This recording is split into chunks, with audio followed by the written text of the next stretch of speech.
Si je veux faire une table de valeurs et tracer la représentation graphique d'une fonction f avec une calculatrice Casio, je vais mettre dans Menu et je vais aller dans Table.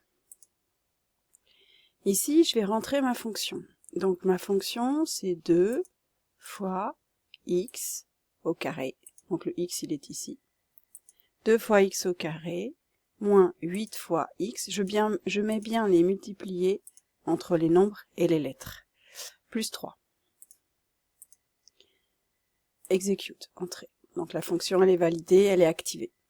Ensuite, je vais dans Set. Dans Set, je vais lui dire d'où à où je veux mes valeurs. Ma valeur de départ, c'est -1. Ma valeur finale, c'est 5. Et le pas, c'est-à-dire la distance entre deux nombres, c'est 1. Ensuite, j'appuie sur Table.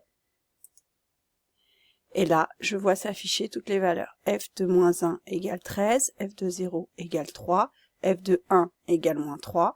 Si je veux voir les valeurs du dessous, je descends avec le curseur.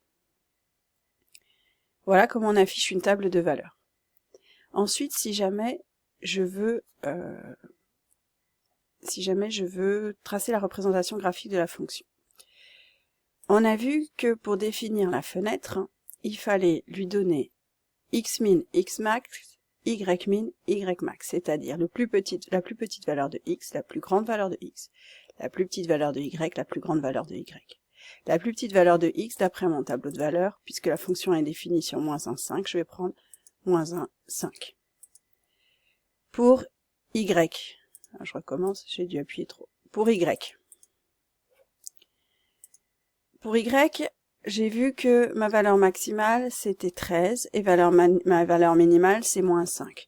Donc je vais voir un petit peu plus large, je vais mettre un peu plus petit que -5, par exemple -6, un peu plus grand que 13, par exemple 14.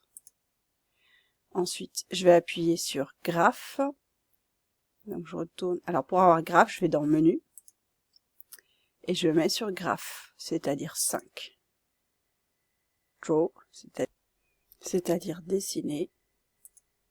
Et là, j'ai la courbe de ma fonction qui apparaît.